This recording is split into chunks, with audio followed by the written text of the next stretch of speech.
Hey everyone, welcome back.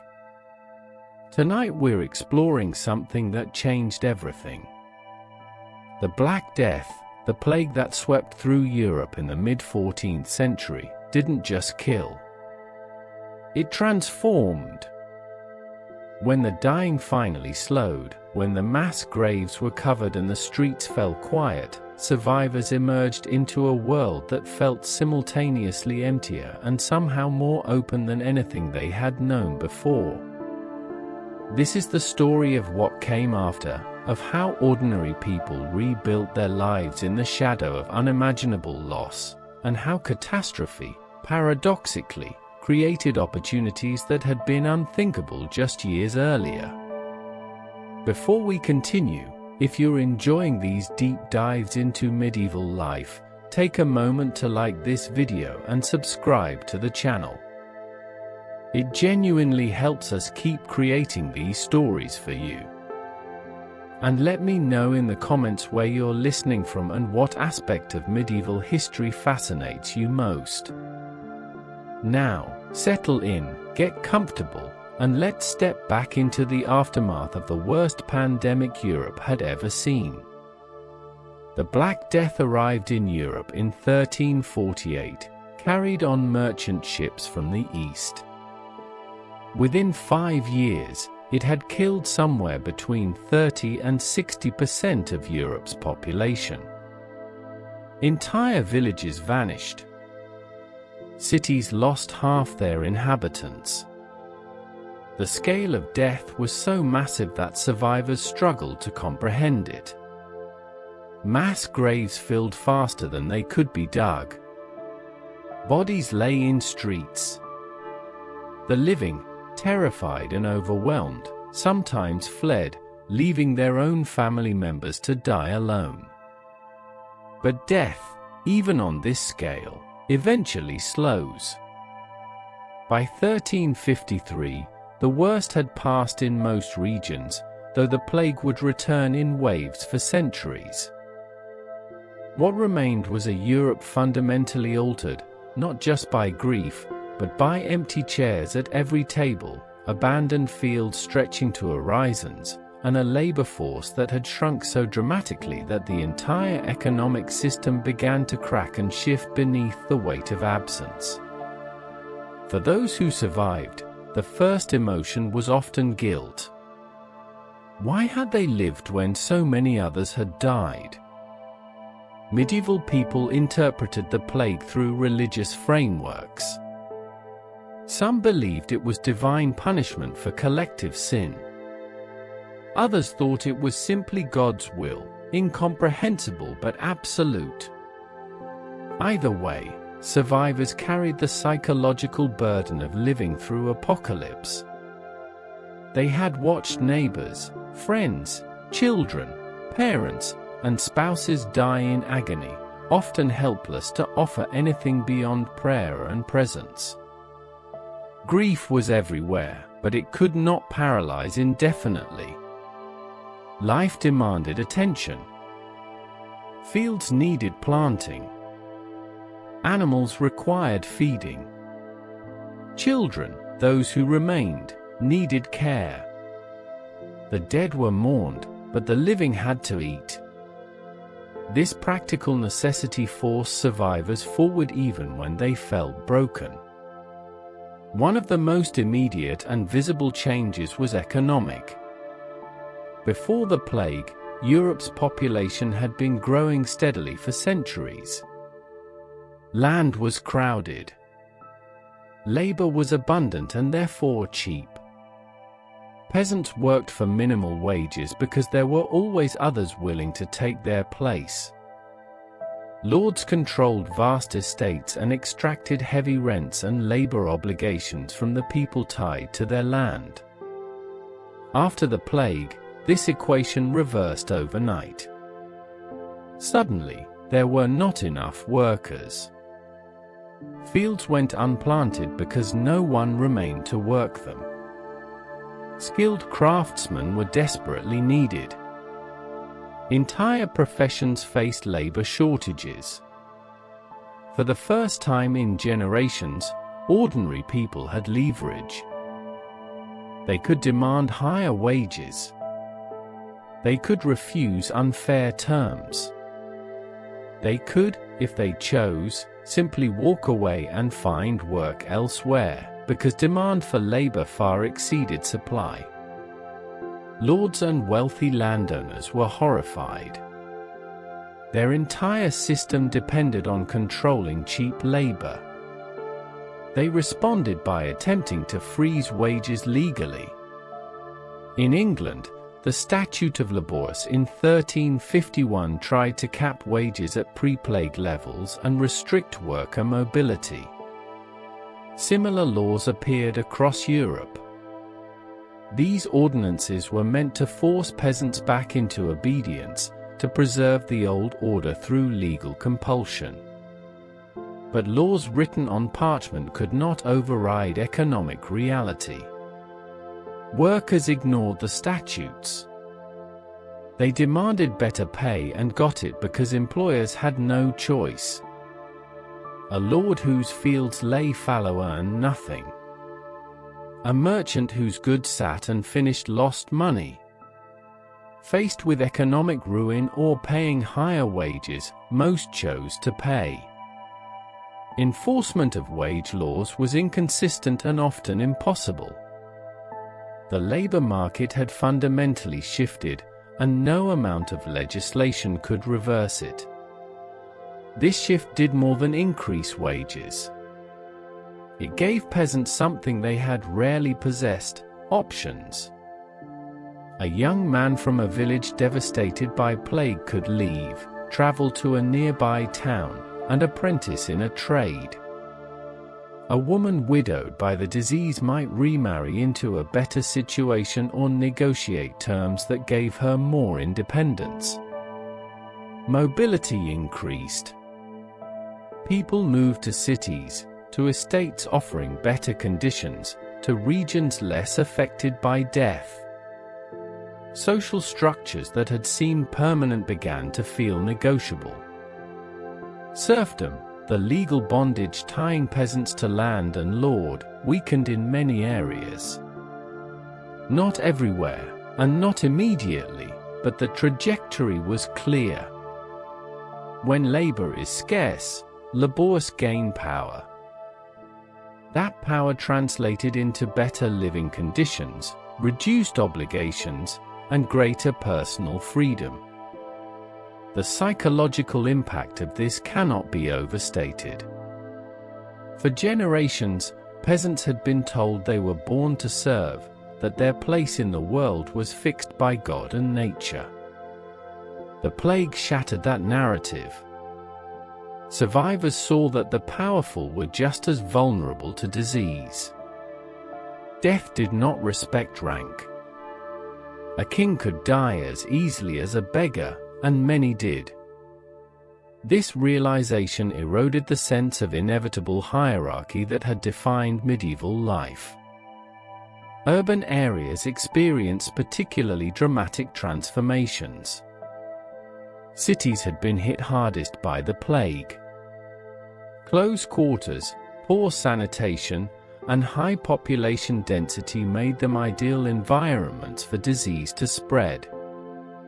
Mortality rates in cities often exceeded 50%. Entire neighborhoods were emptied. Guilds lost most of their members. Trades faced extinction. Yet cities also recovered faster than rural areas. Survivors moved in, drawn by opportunity. Vacant properties were occupied. Businesses reopened under new ownership. Guilds, desperate to rebuild, relaxed entry requirements. Trades that had been closed to outsiders now accepted apprentices more freely. Social mobility increased as positions once held by established families became available to newcomers. This influx of new people changed urban culture. Traditional power structures weakened. Merchant families who had dominated for generations found themselves competing with ambitious newcomers who had seized opportunities created by death. Wealth redistribution happened naturally as estates without heirs were claimed, sold, or redistributed. Women experienced particularly notable shifts in status and opportunity. Before the plague, women's economic roles were limited and carefully controlled.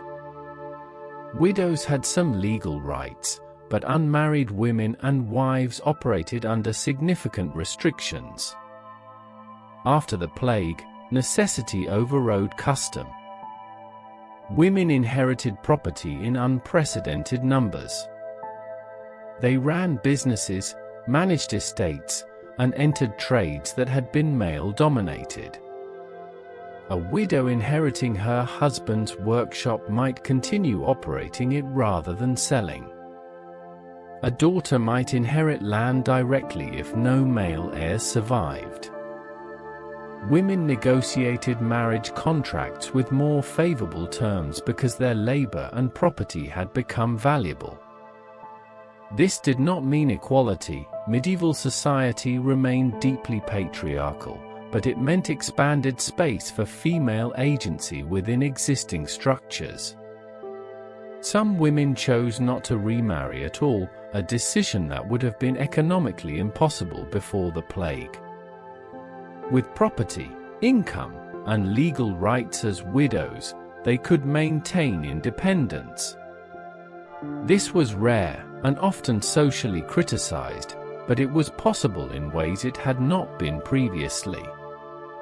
Religious life was also transformed, though not always in expected ways. The plague had been interpreted as divine punishment, leading many to expect a surge in piety and religious devotion. This did happen in some areas. Flagellant movements, where groups of penitents whipped themselves publicly to atone for sin, gained followers. Church attendance in some regions increased.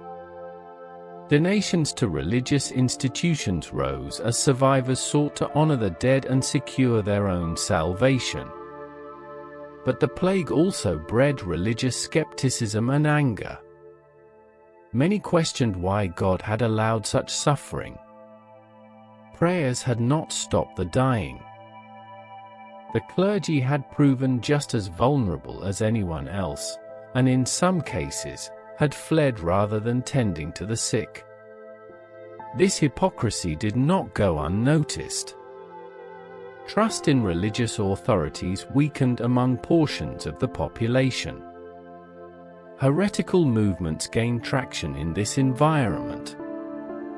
Groups questioning church teachings, criticizing clerical wealth, and offering alternative spiritual paths found audiences. The Lollards in England and similar movements elsewhere attracted followers disillusioned with institutional religion.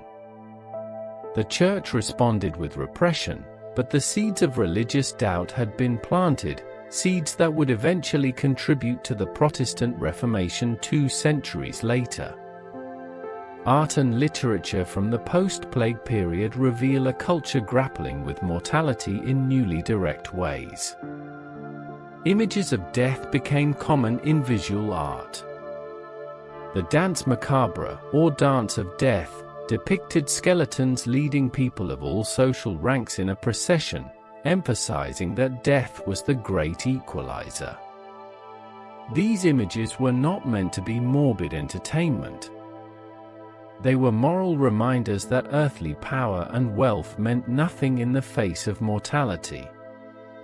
Literature took on darker, more questioning tones. Writers explored themes of social injustice, religious hypocrisy, and the arbitrary nature of fate.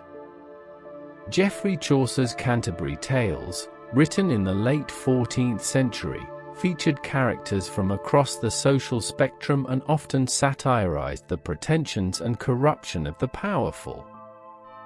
This kind of critical social commentary became more common in post-plague writing. Medical understanding, or the lack thereof, was both exposed and slowly advanced by the plague. Medieval medicine had been unable to explain or stop the disease. Treatments ranged from useless to actively harmful. Bloodletting, burning aromatic herbs, fleeing infected areas, and prayer were the primary responses, none of which worked. Some physicians began questioning traditional medical authorities like Galen and Hippocrates, whose theories had dominated for centuries. Observation of actual patients and actual diseases started to matter more than ancient texts. This shift was slow and incomplete. Medical progress in the medieval period remained limited, but the plague created cracks in intellectual certainty that would eventually widen. Public health measures also emerged from the plague experience. Italian city-states pioneered quarantine systems, isolating ships and travelers from plague-affected regions for 40 days before allowing entry, hence the term quarantine from the Italian quaranta giorni, meaning 40 days. These measures were crude by modern standards and often ineffective, but they represented early attempts at systematic disease control. Cities also began paying more attention to sanitation, though understanding of disease transmission remained flawed. Streets were cleaned more regularly. Efforts were made to control animal waste. Fresh water supplies were better protected. These changes were motivated by a vague sense that filth and disease were connected, even if the mechanisms were not understood. Hygiene improved incrementally, contributing to somewhat better urban living conditions over time. Food and agriculture experienced significant shifts as well. With fewer people to feed, pressure on food supplies decreased. Famines, which had been relatively common in the early 14th century, became less frequent. Survivors had access to more food per capita. Diets improved for many, particularly for laborers who could now afford better quality food. Land use changed as well. Marginal farmland, barely productive land that had been cultivated out of necessity when population was high, was abandoned. Agriculture concentrated on better soil. This made farming more efficient. Crop yields per acre often improved because only the most fertile land remained in use. Livestock farming expanded in some regions. Animals required less labor than grain farming. In areas where population had fallen sharply, converting cropland to pasture made economic sense. This shift contributed to the growth of the wool trade, particularly in England, where sheep farming became increasingly profitable.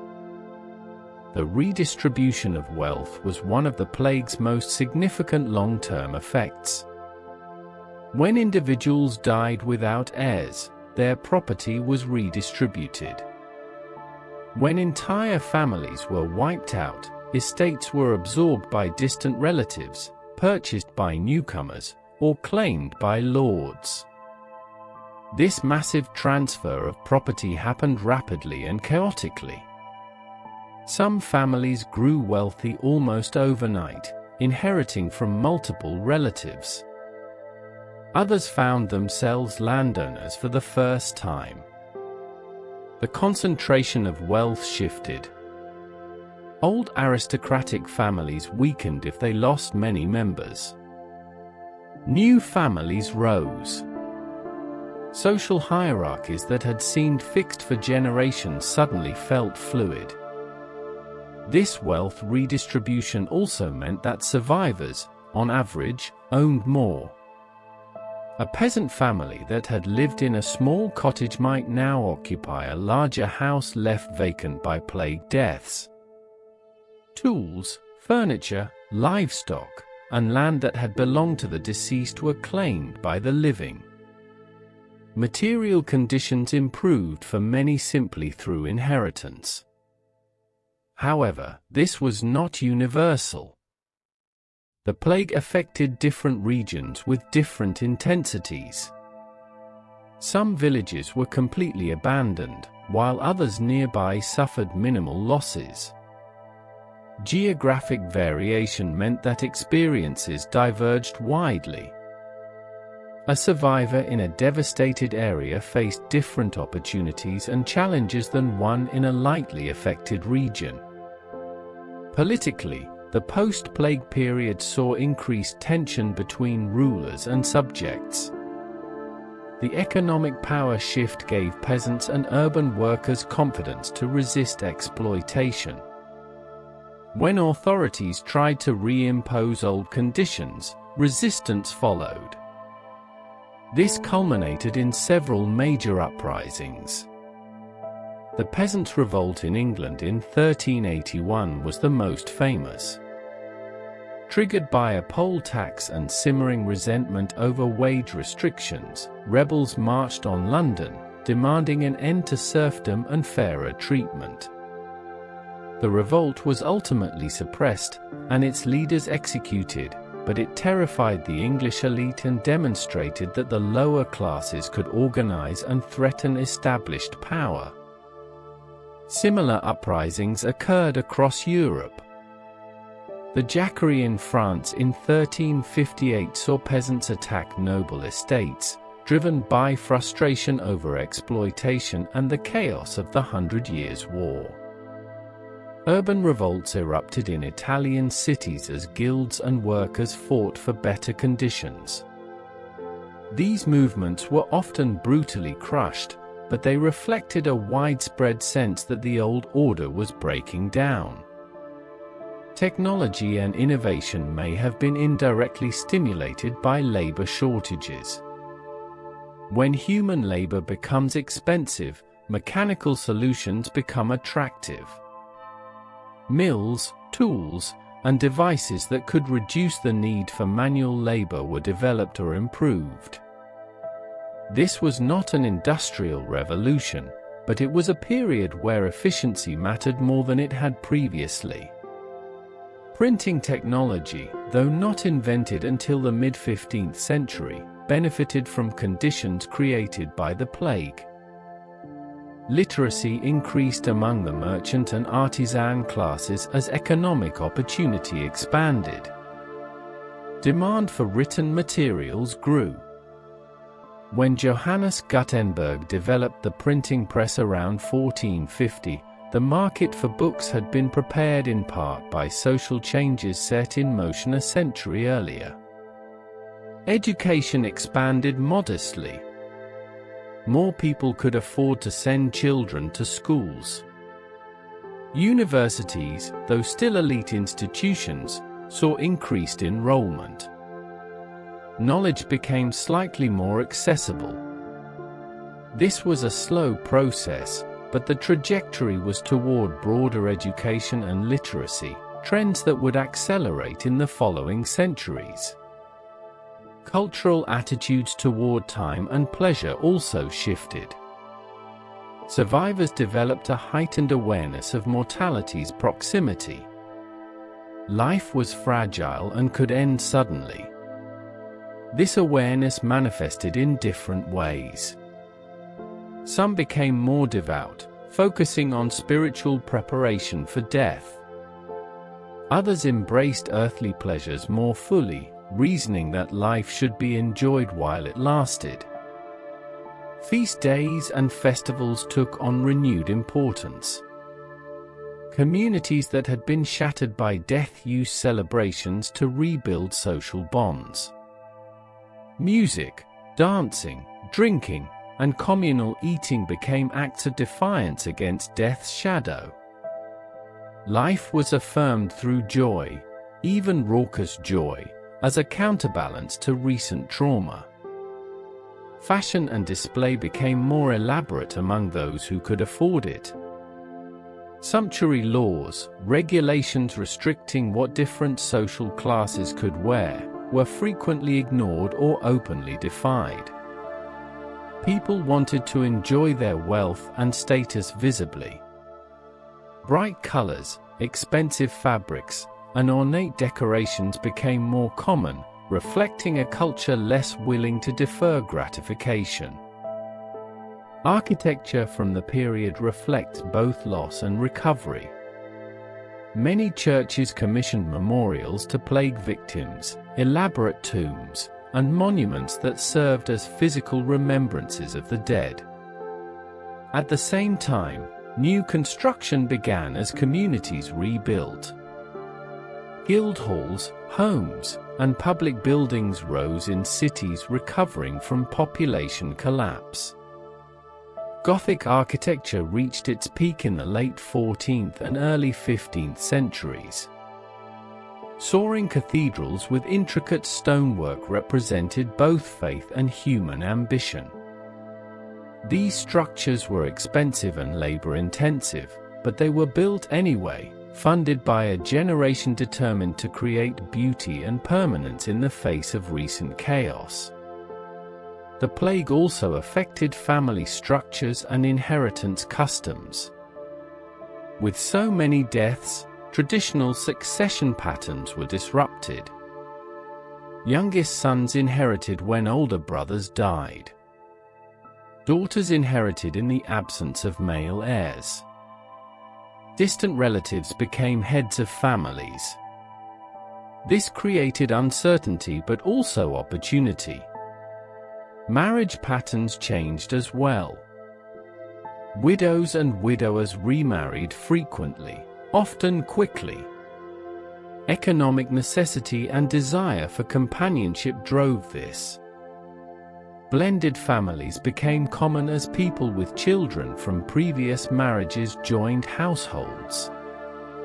These family structures were complex and sometimes contentious, but they allowed life to continue. Age at first marriage may have dropped slightly for women in some regions, as economic conditions improved and young people could afford to establish households earlier. However, this varied widely by location and social class. What is clear is that family formation continued, and the population, though decimated, began slowly to recover. Child mortality remained high, as it had been before the plague, but survivors' children grew up in a world with more resources and opportunities than their parents had known. The generation born in the 1360s and 1370s inherited both trauma and possibility. They were raised by parents who had witnessed apocalypse and who often pushed them to seize opportunities that had not existed before. Migration and mobility increased throughout the late 14th century. People moved to cities, to different regions, to other countries. The rigid ties to birthplace that had characterized earlier medieval life weakened. A peasant's son could become a merchant. A merchant's daughter could marry into lower nobility. Social boundaries remained, but they were more permeable. This mobility also spread ideas and culture more rapidly. Travelers carried stories, techniques, and perspectives from one region to another. Cultural exchange intensified. Artistic styles, architectural innovations, and intellectual movements spread faster than they had in the more static pre-plague world. Trade networks recovered and expanded. Italian merchants dominated Mediterranean trade, growing wealthy from commerce with the East. The Hanseatic League controlled Baltic and North Sea trade, connecting Scandinavia, Germany, and England. Overland routes through Central Europe and Asia brought luxury goods, spices, and silk to European markets. This trade was facilitated by the same factors that had helped spread the plague, ships, roads, and interconnected commercial networks. But now, with population recovering and demand for goods increasing, trade became a major driver of economic growth. Merchant families accumulated enormous wealth, rivaling and sometimes surpassing the old landed aristocracy. Banking and finance became more sophisticated. Italian banking houses like the Medici developed complex financial instruments, credit systems, and international operations. Money lending, though still restricted by church prohibition on usury, found ways to operate through loopholes and creative contracts. Capital flowed more freely, enabling larger-scale economic activity. Craft guilds rebuilt and adapted. Many guilds had lost most of their members to the plague. Survivors reorganized, often with revised rules. Entry requirements were sometimes relaxed to attract new members. Women gained access to some guilds, either as widows continuing their husbands' businesses or as independent workers. Guild regulations governed quality, pricing, and working conditions, but they also limited competition and innovation. This tension between maintaining standards and allowing flexibility shaped urban economies. Guilds provided stability and training but could also stifle entrepreneurship and change. Agriculture continued to evolve. New techniques spread slowly but steadily. Crop rotation improved. Better tools were adopted when available. Farming remained labor-intensive and difficult, but incremental improvements made it slightly more productive. The relationship between lords and peasants remained contentious. Even as serfdom weakened in Western Europe, lords tried to maintain authority and extract revenue. Peasants resisted through negotiation, evasion, or outright defiance. This push and pull characterized rural life for generations. In Eastern Europe, the trajectory differed. Labor shortages led not to peasant freedom but to increased serfdom. Lords tightened control, legally binding peasants to land more strictly than before. This divergence between East and West would have long-term consequences, shaping different economic and social development paths. The legal system adapted slowly to new realities. Courts dealt with unprecedented numbers of inheritance disputes, property claims, and contractual disagreements. Legal precedents established during this period influenced European law for centuries. The idea that contracts could be renegotiated due to changed circumstances gained limited acceptance. Justice remained unequal. The wealthy could afford legal representation and influence. The poor relied on customary law and hope for fair judges. Yet the sheer volume of legal activity in the post-plague period meant that more people engaged with legal systems, learning to use law to protect their interests. Crime rates may have increased in some areas, though records are incomplete. Disrupted social structures and economic desperation drove some to theft, banditry, or fraud. Authorities responded with harsh punishments, public executions, and attempts to maintain order through fear. Yet enforcement remained inconsistent, and many crimes went unpunished simply because resources were limited. Cultural memory of the plague persisted for generations. Stories were told and retold. Survivors passed down accounts to children and grandchildren. These narratives shaped collective identity. Communities remembered who had died, who had fled, who had stayed. Heroes and cowards were identified, their reputations lasting decades. This memory also fostered resilience. Survivors and their descendants knew that catastrophe could be endured. When subsequent plague outbreaks occurred, as they did periodically through the 17th century, communities responded with grim experience. They knew what to expect. They knew how to isolate, to quarantine, to bury the dead. This knowledge was tragic but practical. The plague's demographic impact slowly reversed. Population growth resumed in the late 14th and 15th centuries, though it took over a century to reach pre-plague levels in most regions. This recovery was uneven, with some areas rebounding quickly and others remaining depopulated for generations. As population grew, some of the economic advantages gained by workers eroded. Labor became less scarce. Wages stabilized or declined. Lords regained some leverage. The window of opportunity that had opened so suddenly began to close, though it never fully shut.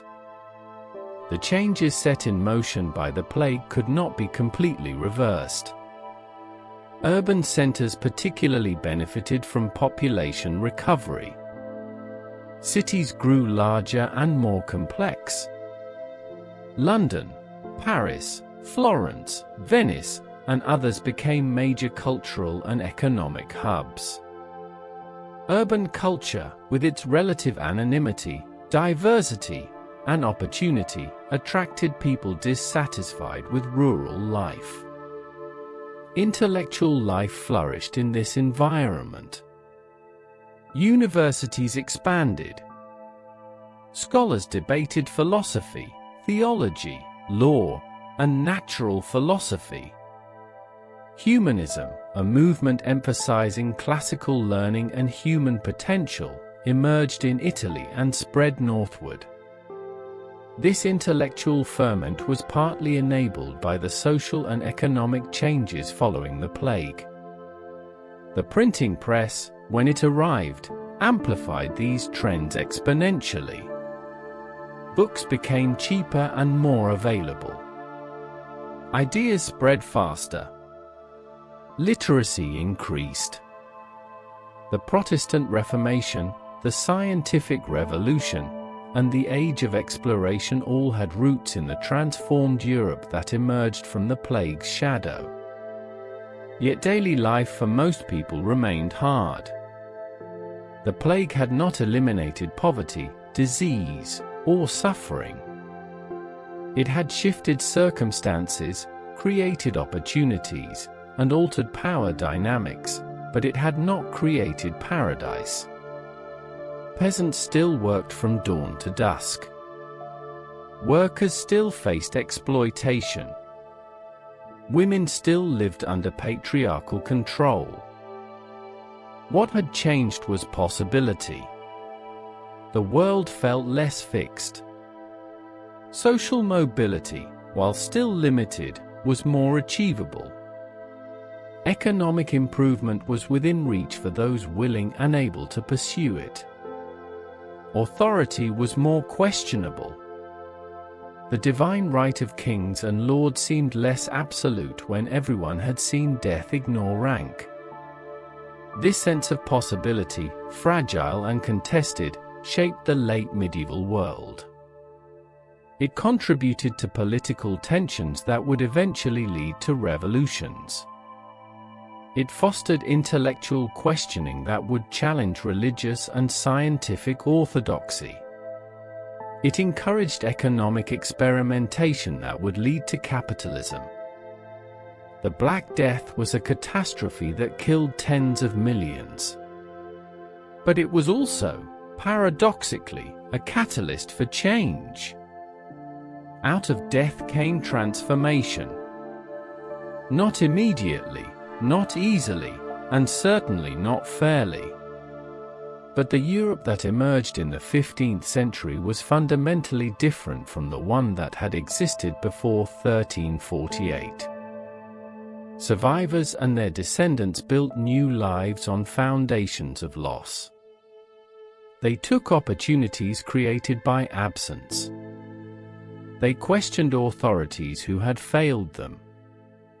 They reshaped economies, challenged traditions, and slowly, incrementally, created a world less rigid than the one they had inherited. The plague did not liberate medieval people, but it cracked the structures that confined them. Through those cracks, light entered.